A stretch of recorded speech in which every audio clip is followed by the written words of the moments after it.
I'm Father Mark Potler, the pastor of Sacred Heart Parish. I came to Sacred Heart in the summer of 2003, which was kind of a surprise to me. It just so happened that the opportunity arose and I was in need of making a move from the parish where I'd served many years, St. Joseph, in the west central part of Spokane, and Sacred Heart opened its doors to me so that I could come and serve here. It so happens that in the year 1990, when I was at St. Joseph, that old parish celebrated its centennial. And I never realized at the time, but a centennial for Sacred Heart Parish, our parish, was coming up. As we looked at things that we might do for this centennial year, one project that came to mind was, how about hearing the history of Sacred Heart from the people who lived it, who made that history? And so coming up, we're going to have interviews with some of our former pastors, some of our senior parishioners, who will maybe give you some insights, some details, information, facts that you didn't know about.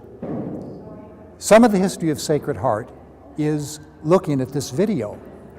And I would like you to share with one another your memories, how Sacred Heart has impacted your life, and how especially you want to see it impact your faith in the future. We've been through some very trying times in our church and in our parish.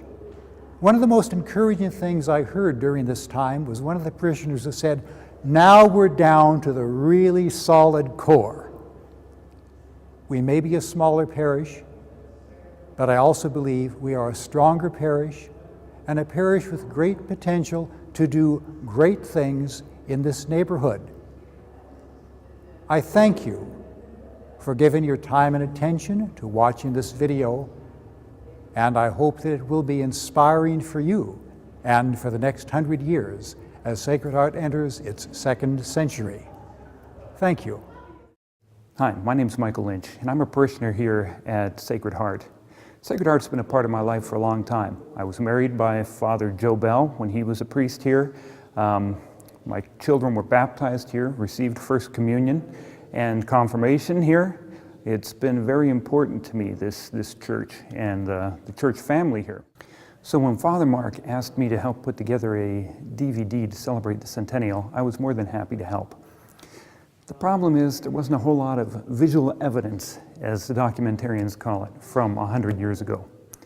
They didn't have video cameras, digital cameras, CDs, computers, no terabyte drive to store all the history on.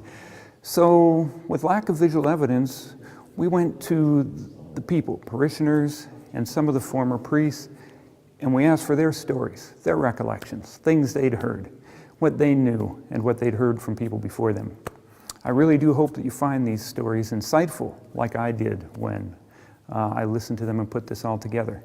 It's very interesting, and I hope you enjoy it.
My name is Father George J. Haspidus. I was pastor at Sacred Heart for 6 years before I retired. But long before that, I was a member of Sacred Heart Parish. I was born in the parish, born at Sacred Heart Hospital in January 22nd, 1930, and my folks bought a house at 1303 East 17th in Sacred Heart Parish. So that when I came home from the hospital, I still came home to a place in Sacred Heart Parish. And from 1930 on, the only parish I ever knew was Sacred Heart Parish, till I became ordained a priest and then started serving in other parishes around the diocese. I'm Father Brian Mee, but actually I was born just about 6 blocks from here. So we're at St. Peter's Parish. I'm the pastor of St. Peter's Parish. But when I was born 6 blocks from here, this was also part of Sacred Heart Parish, because St. Peter's only became a parish in 1956. So I was born at Sacred Heart Hospital. I was a member of Sacred Heart Parish and went to Sacred Heart grade school. So I have a lot of things with the Sacred Heart, and still have consider myself very fortunate to have been raised in Sacred Heart Parish. I'm Monsignor Frank Bach. I was pastor here at Sacred Heart from 1976 to 1980. The first 2 years that I was here, I was also Catholic Charities Director. And then the last 2 years, I was fortunate enough to be full-time at Sacred Heart with an associate, which is almost unthinkable today. I'm Alice Hand, and I moved into the parish in 1951. And we had at the time 4 children, and we were looking for a rental, and nobody wanted to rent to you with 4 kids. So we bought a house on 9th and Sherman. I lived there for the next 61 years. And we were glad because our kids could go to Sacred Heart School. We were just a block and a half away. Yeah, my name is Bob Morgan. Our family of 5, there was my wife, myself, and 3 children, moved into Sacred Heart Parish in 1965. And this was mainly because our children were starting to go to school, and we really wanted to find a school in Spokane that didn't charge a tuition. And that was one thing that Sacred Heart didn't have at the time, was tuition. So that was the primary reason we moved into the parish, and we got involved with the parish activities almost immediately. 2011 is the centennial of the founding of Sacred Heart Church at 219 East Rockwood Boulevard on Spokane's beautiful South Hill. There was an existing Sacred Heart Parish formed in the 1890s in the South Hill area, and it could be considered a forerunner to the current church. It was started in 1891 to minister to the growing number of German Catholics in the area. Right off of Perry, around 8th or so, you had the German Congregational Church or something. So there was a German community, and there was a Father Barnabas Held, a Benedictine priest, who started a German Catholic community or parish, and I believe it even had the name of Sacred Heart in the territory that is now Sacred Heart Parish as well. For whatever reasons, I think that was shut down in a year or 2, and I think he moved on and was a pastor at Uniontown. So there's a disconnect between the original founding of a parish, a Catholic community there, and what we know as Sacred Heart Parish today. By the time I grew up in Sacred Heart Parish, there was no longer a strong German community in the parish. We were pretty well non-national. There was not if anything, there were a lot more Irish than there were anything else. There were, of course, Germans like Volkers and others, but you had a lot of, and you had a few Italians. Most of the Italians, however, were over on the north side, around the St. Patrick's area and Minnehaha area, and the St. Anne's area to the farther east of us. Sacred Heart was just sort of a mixture of all sorts of people. 3 years before Spokane became a diocese, Seattle Bishop Edward O'Day founded the parish in 1911, before there was even a church building. He assigned Father James Cunningham as its first pastor. The new parish's territory came from the growing St. Anne and Our Lady of Lourdes parishes. Construction of a new church was started in 1912 on property the parish had purchased on the corner of 7th and Chandler. When the parish was established, Father Cunningham was named pastor, and it was Father Cunningham who built the parish church at 7th and Chandler. It was with some foresight because he made sure that it had a basement. There wasn't an awful lot of room. If you go back to the building where it still remains at 7th and Chandler, you'll see that it was not a large church, but it was a substantially well-built church with a solid basement underneath where you could have Altar Society meetings, and you could also have men's Holy Name Society meetings. You could teach the classes for the public school kids for religious preparation and that sort of thing. But Cunningham was the one who built it.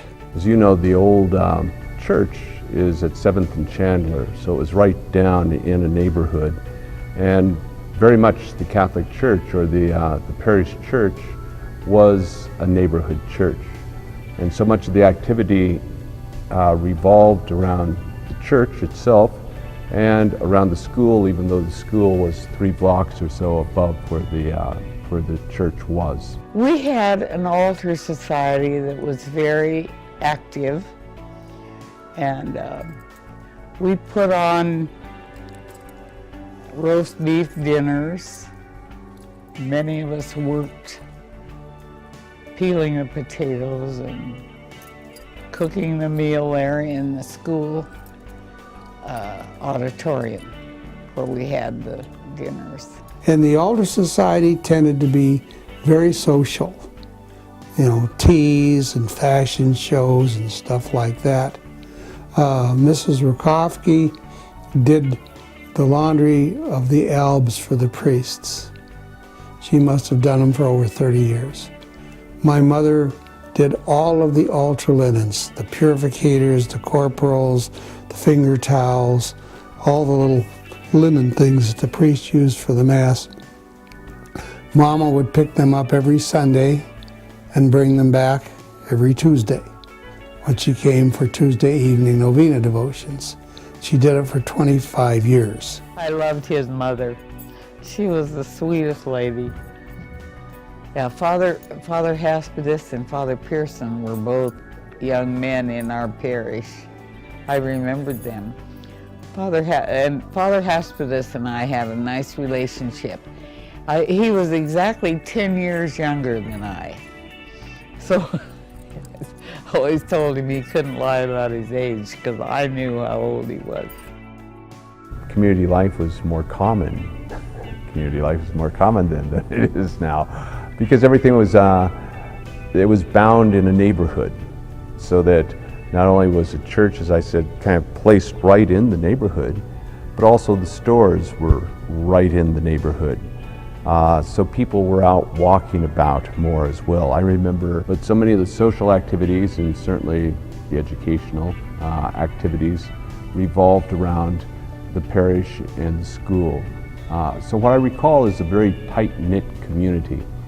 The people you'd see in church on Sunday were also the families that were in the school that were also part of whatever the social activities happened to be in the parish. And at that time, there were a lot of social activities, even a parish carnival, I recall. Sacred Heart, given the fact that it was a divided parish, at least economically speaking, you had the lower part of the parish, which was relatively low income, the upper part of the parish where you had a lot of wealth and a lot of people who are used to leading, who had dynamism about them and had a lot to offer to the parish. And we were very open to that, involved a lot of people. It was a time when we were just beginning to appreciate that the people were the church, not the clergy, and they took seriously and got involved, and a lot of good things happened, I think. It was a very close-knit community, however. Even the fact that we had 3 levels of groups in there, everybody seemed to work well together. On June 26, 2011, Father Potler led parishioners from the current church on 10th to the old church at 7th and Chandler for a rededication ceremony. The group took the same path that so many parishioners and school children had taken from the school to the church in days of old.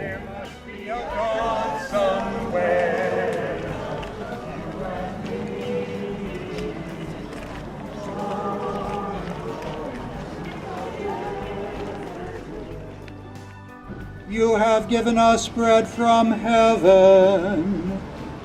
You have given us bread from heaven. The bread of everlasting life. The bread of everlasting life. Let us pray. Lord Jesus Christ, you gave us the Eucharist as a memorial of your suffering and death. May our worship of the sacrament of your body and blood help us to experience the salvation you won for us and the peace of the kingdom, where you live and reign with the Father and the Holy Spirit, one God forever and ever. Amen.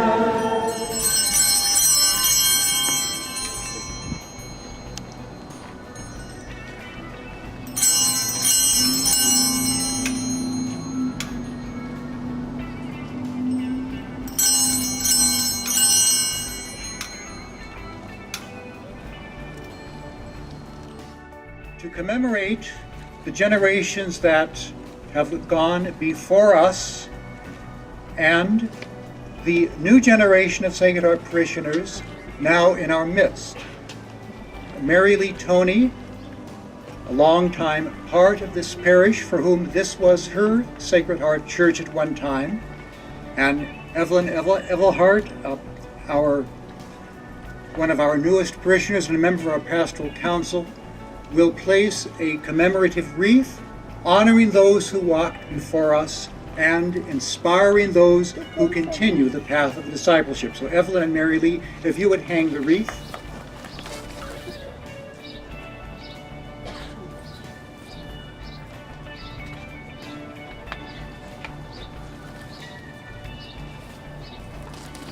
One bread, one body, one Lord of all, one cup of blessing which we bless.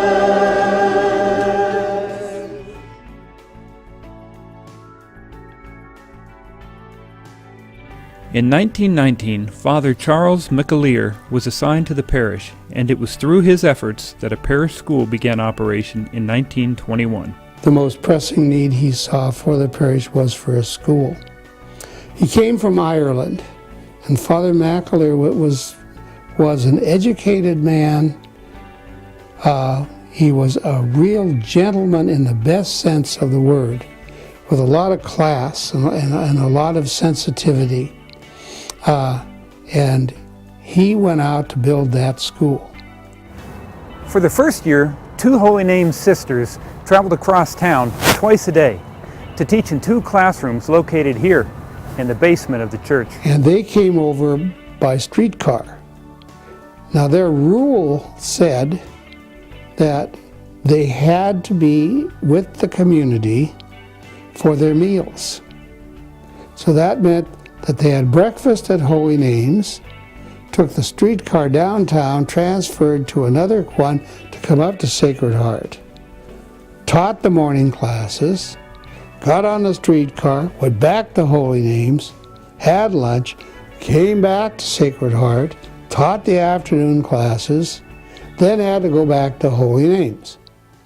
And so after 1 year of that, they simply told Father McAleer, we can't do this. It's exhausting for the sisters. And so Father McAleer gave them the rectory, which was a house right next to the church, and he moved into the garage. I remember picking up some of the history of Sacred Heart Parish growing up. I remember I was a server, and at that time, when I first began serving, the Mass was still in Latin and all, but I remember the sacristy of the old church.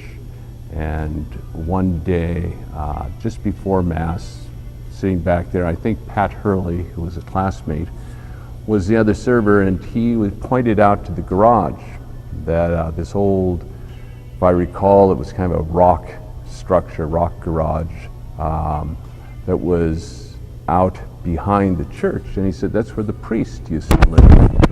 And I said, well, what was he living in the garage for? He wasn't quite sure why the priest lived in the garage, but he thought he had heard somewhere it was because the sisters could live in what was actually the rectory. And what the story I picked up from there later on was the fact that that was Father McAleer. Father McAleer, so that the sisters would actually stay in the parish and teach in the school, and the school at that time was in the basement of the old church. He gave up the rectory so they could live there, and he lived in this old garage in back of the church. So that's something that impressed me very much. My first memories of Sacred Heart probably coincide some with having gone to grade school there.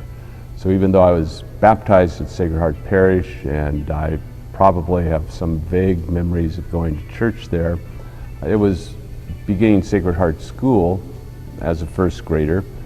Sister Sharon Therese was the first grade teacher, but those are the first memories I really have. Work was completed in April 1928 for the new Sacred Heart Parish School building. The school that he built was a magnificent school for the 1930s.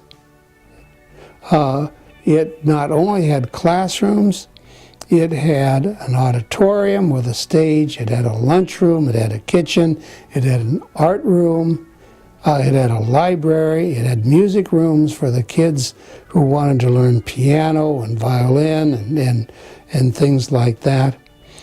It was a complete school, a wonderful school. It was a wonderful school, and polished floors and old-time schoolrooms, but the kids did very well there.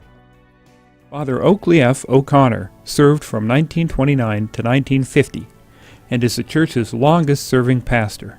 School enrollment continued to grow, and in 1948, a convent was built for the teaching sisters. The school was on 10th, and the ball field and the playground were north of the school and west of the school.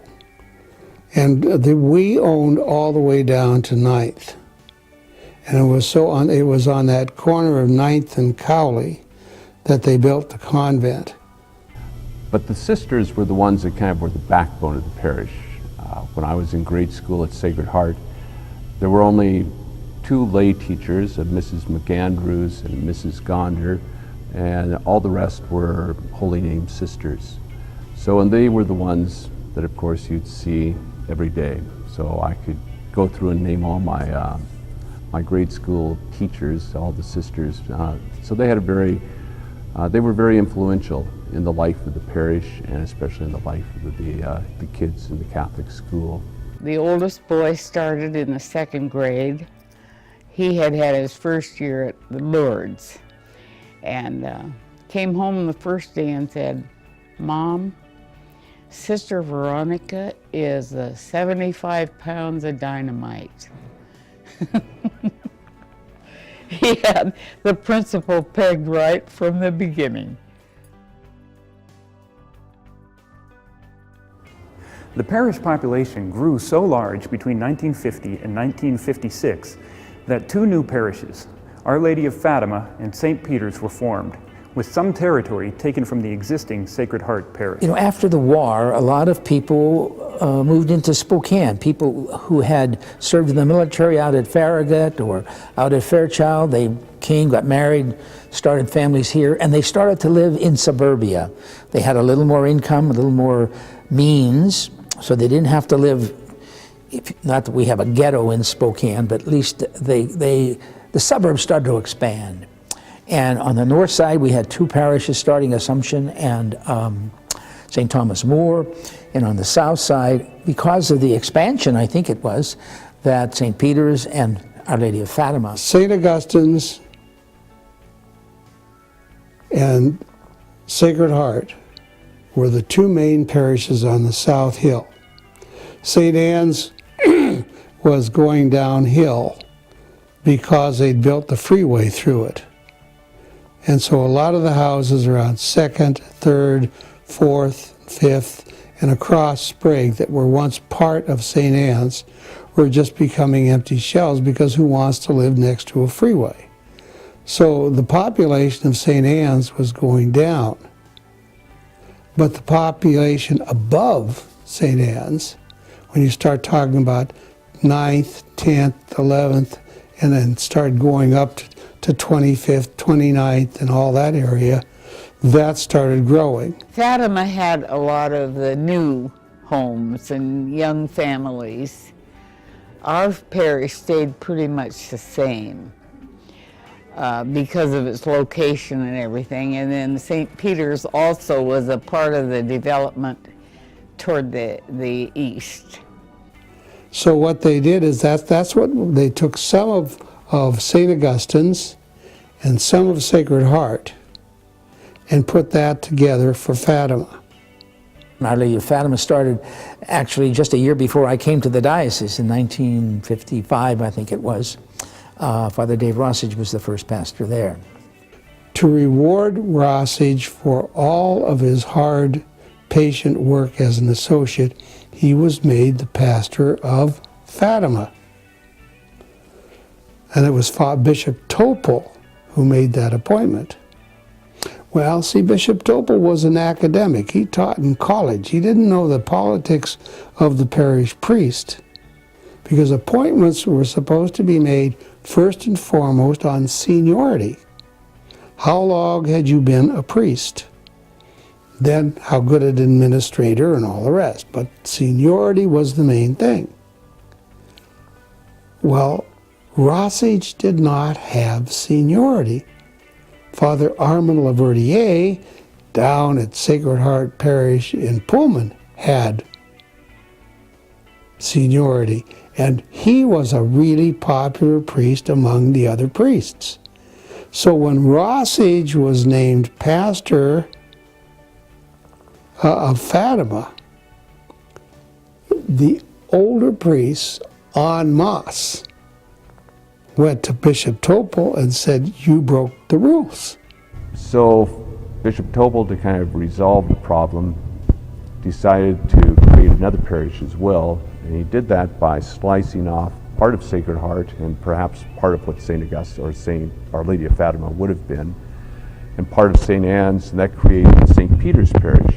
He took a little bit of St. Anne's, which further made that place more debilitated, a chunk of Sacred Heart, and a piece of John Vianney, and a little bit of Fatima, and named it St. Peter's and gave it to Armand Laverdier. It could very well be the case that that's how that came about. St. Peter's was established also in 1956, but it runs, it's like a corridor.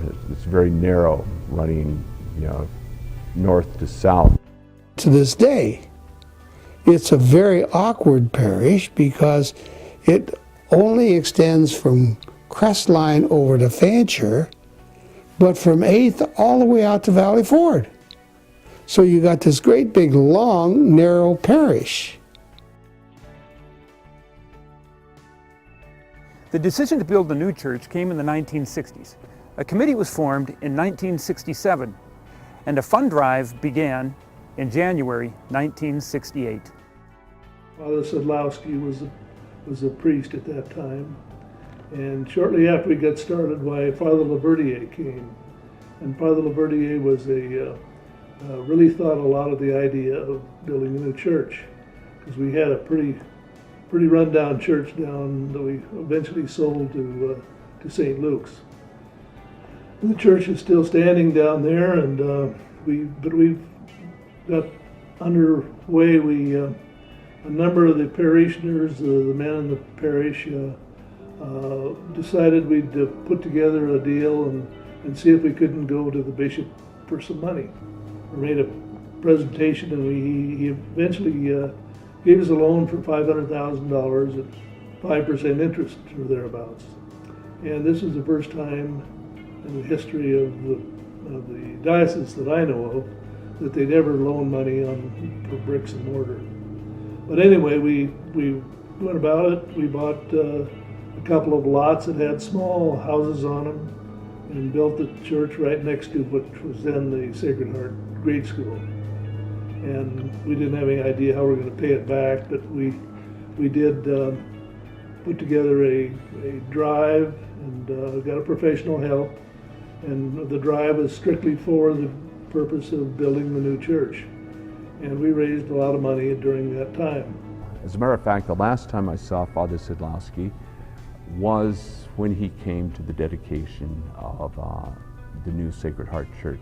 And then he moved, I believe he was working at, he was a chaplain at the Vets Hospital in Portland, Oregon at that time. Father Laverdier, I don't think stayed on too long as pastor, so the memory I have of him is the building of the new church. I also remember him getting a couple of us together. I remember my dad and I going down and helping him to clean out the old Sacred Heart Church. The church and the rectory were really old. The place where the cook lived was, God, it was a rat-infested, it just was not a very nice place to live. And that was kind of the way it was through the whole church. It was just really old. And I think that just the idea of having something new really was tied into the Vatican II. The people in the parish were trying to agitate for a new parish church. After all, St. Augustine's was a new church, St. Peter's was a new church, Fatima was a new church. Sacred Heart's got this whole thing that was made back there in, 1920 something, and so they wanted something nice too. So Father Sadlowski, who was the pastor at Sacred Heart at the time, told Bishop Topel, there's nothing wrong with Sacred Heart. It's a good, sound, substantial church. The location is what's bad, because there's no parking, and there wasn't. So he proposed to move the old Sacred Heart Church up to the playground where the school was at. And of course that went over like a lead balloon, not only with the bishop, but also with the people. They didn't want this old thing up there. They wanted a new church. The church on 7th and Chandler was too small, and it was kind of down away from the center of the parish, the territory. So he had had the hope of building a new church, but it didn't come about until Father Laverdier became the pastor. And Father Laverdier came to Sacred Heart, I believe it was in the spring of 1968. And Father Laverdier actually was the first pastor here at St. Peter's Parish. And Father Laverdier came from back east. He was of French descent. He was just a short little guy, and really not much taller than that. And I remember he smoked these cigars, and he wore a cape, a big black cape, and so he was an interesting character visually, you know, this little guy with a big cigar walking around. And he loved singing. He had a beautiful voice, and he had a desire as well to build a new church for the parish of Sacred Heart. So he's the one that actually is given the credit, although I think that, if I recall, Father Sidlowski had already purchased the land, which is up where the parish is now. And Father Sidlowski had also saved some monies for the building of the new church. But the new church, again, actually was built, it was dedicated in '69, and I, at that time, was a seminarian at Mater Clary, so I was one of the servers for the dedication of the new Sacred Heart Church. Construction began in 1968 and was completed in 1969. Carol Martell was the architect, and Larry Martell was in my class at Sacred Heart in grade school. And the Martells were in our parish. They lived right up to the end of the block there where we lived. And Ann Martell was also in the Alder Society. But Father Haspidus told me why they built that round. Sacred Heart is probably one of the most outstanding churches for a Christian community. The concept that they used was from the Old Covenant, from the Old Testament. When Moses took the people out of Egypt, they were going on the journey to the Promised Land. One of the constant features was what they called the tabernacle, the tent, the meeting place. And so every night, after they got to wherever they were journeying and stopped for the day, the first thing they did is they put up the meeting tent. And in the meeting tent was the Ark of the Covenant. And anybody could go into the meeting tent because this is where the presence of God was to be experienced. The design was created with the statement of the Second Vatican Council firmly in mind, that there would be full participation by the faithful. Placement of the pews was circular around the altar, with no person more than 45 feet away. The floor slopes 18 inches so that all worshipers can see what is taking place and participate more fully. And so they took that idea of the church as a pilgrim church from the Second Vatican Council. We are a pilgrim people. We are a community on our way to eternal life with God. And so that concept of the meeting tent became the form of the church. And if you go in there and you look at that church, how it sweeps up to a point at the top, that's when you see the tent. And so what do you have right close that everybody can see it, everybody can focus in on it from every side? You got the altar. The wonderful thing about the church is that you feel you're right with the people, you're in the people. It makes speaking and preaching so much more easy, and I hope better communication with the people as we go about our mission of evangelizing the folks. Carol Martell was an architect in the parish, in Sacred Heart Parish, and his daughter, Maxine, is the one who did the altar in Sacred Heart with the pelican and with the open breast of the pelican. The altar was carved in Italy of Carrara marble and is rich in biblical and Christian symbols. The Stations of the Cross are also original and unique, carved from brick by Di Beni and then mortared into the church's brick walls. And his daughter was a very good artist and sculptress.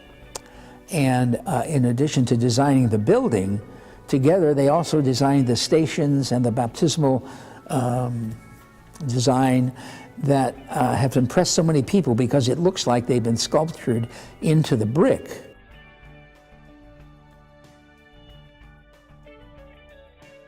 He worked out with her to put the Stations of the Cross in as part of the walls of this. The only church I know of in the whole world where the Stations of the Cross are part and parcel of the walls of the church and the baptistry. It's unfortunate that most people don't really appreciate the magnificent work of that baptistry. All the carving was done before the bricks actually had been fired and were still soft. And they were laid out on the floor over a design that she had already drawn and carved. And then the back of each one of them was numbered so that when they could be put back together, they would obviously turn out to be the right figures. She was a very, very talented person, as was her father, the actual architect for the church. We were very pleased and blessed, to have that kind of talent right in the parish, and it speaks to the kind of talent there is in the parish even today. It was a totally new idea. It had never been done before that I know of, but it was very well received and has been for 45 years. Parish history was not overlooked in the church's design. The tabernacle and the crucifix from the first Sacred Heart Church were given central place in the sanctuary, reminding parishioners of their connection to the past. Father O'Connor, when he remodeled Sacred Heart, the old Sacred Heart down on 7th and Chandler, Father O'Connor knew a lot about liturgical art. And the stuff he got for the inside of the church, the candlesticks, the tabernacle, and above all, the crucifix with Mary and John, were all done by outstanding people in the United States. That crucifix scene of Christ on the cross with John and Mary was done by Ada Bethune. She was a refugee from Germany. She was Jewish but Christian. And she got out of Germany before they could throw her into a concentration camp. The tabernacle was done by a woman named Charlotte Fortune. And we used to kid about that. She never got married. So we always used to say the tabernacle was made by Miss Fortune. But if you think about it, the interior of the church was all done by women. Stations of the Cross, the tabernacle, and the crucifix. In the mid-1970s, the school closed down. At that time, on the South Hill, they were consolidating parish schools. Our Lady of Lourdes, Sacred Heart, and St. Augustine's became Cataldo, just as Fatima, St. Peter's, and St. Anne's became All Saints. Eventually, the land was sold and became Rockwood Lane. What was happening in the Catholic schools is all over. There were fewer nuns and more lay teachers hired, which caused they had to start charging tuitions. And rather than being kind of located in the parish, then they became more just a school for the 3 parishes. The school was getting so that we were a little understaffed. We didn't have very many nuns left. There were, just from a financial standpoint, it just made sense to put together St. Augustine and Sacred Heart into one common school, strictly from an economic standpoint. The nuns were big when we first moved to here, but they just got less and less in number, and we couldn't afford to buy or to pay for fully qualified teachers. But by putting the 2 schools together, we could do that. I was on the board of the Catholic Charities Housing Committee, and we had done a lot of housing for low-income people. We hadn't done much for middle or upper-income people, and so we convinced Sacred Heart to sell us the convent and on the north end of the parish property, which was also woods, and we built Rockwood Lane. And then a couple years later, since the school was closed, we bought that and convinced Dr. Tom Marr, who had a huge house just to the north of the school, to sell the property to us. And we then built the addition then with the duplexes and triplexes that are over there now. Dr. Marr, who was the first parish council president, and his wife has since passed away, but they had a house down there behind the church where it was close to where they built all those condominiums over there. In fact, they traded his property and they gave him one of the condominiums as a partial payment of it. But they moved his house. They actually physically moved it out onto Rockwood Boulevard and up to about 11th and repositioned the house up there. And the joke was that Artist Marr said she'd always wanted to be on Rockwood Boulevard, so she finally made it. Her house was on Rockwood for about 2 days when it was being moved. See, the nuns had their convent right there where Rockwood Lane is now. And that also then was demolished and Rockwood Lane was built. And by tearing it down and building that new apartment complex back there, we were able to get some of the money that we needed to pay off the church. The same way with where the school was. We tore it down and sold it to the bishop, actually, to build the condos there, and both those features were primarily to raise the money to pay off the church, which we did do at that time. And at that time, then, you see that close affiliation was different after the school was gone from the parish. So it was a time of real transition for the parish once the school closed and was absorbed by Cataldo. In my day, Sacred Heart was Cataldo primary, and St. Augustine's was Cataldo secondary, and then they both merged together up at St. Augustine's. The school, of course, tended to bond people, and the constant concern was that many people, Catholic people, would have their children in the school, but wouldn't always get them to church on the weekend. And that continues to this day to be a challenge. And you hear priests constantly complaining about that situation. It was beginning even in my day, back in the 80s. You see, when women were staying at home, raising children and not working outside the home, we had more involvement with church groups and dinners and activities that centered around the Scouts and the Campfire Girls.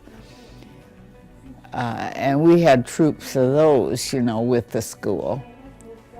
So there was more involvement in that sense. When I was pastor at Sacred Heart for those 6 years, we had a very vibrant community participation, both from religious ed, home and school, all those things.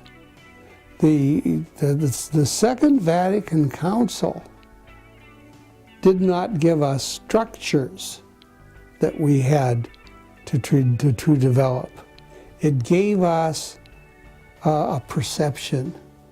We were a pilgrim people. We were a community. Now most of the social events are like the breakfasts, and then when we had the donuts and coffee after masses and speakers and things like that, that keeps that alive.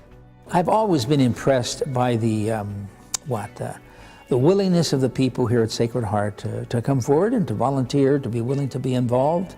I think the priest's task, the challenge, is to present some kind of a vision and then to motivate people, encourage them, and then my system of administration is to motivate them, then get out of their way so they can do the job, because often they are much more skilled in certain aspects of parish life than the pastor is. And I believe that no matter where I am. That sense of community, of pilgrim people, of a leadership that works with the people and encourages their participation in the building up of the church will continue. That we are hierarchical is a given. But being hierarchical does not mean that it militates against being communal. And I would hope that the two would work together and not become separate as they were in the early days of my participation in church life. Father Greeley, the writer, he said, the church is like the old migrations, and it's been encamped for 2,000 years, and now it's moving on. And we visualize that, wagons roll, and that's really what happened in the church, I think. It's amazing that some of the people who are still parishioners were young parishioners when I was here almost 40 years ago. It's a pleasure to come and to see their enthusiasm, to see the young kids who are serving now, who are the future of the church. I think Sacred Heart's very blessed to have all these young people who I hope will maintain their loyalty to the church and truly become the church as it proceeds now in this 21st century.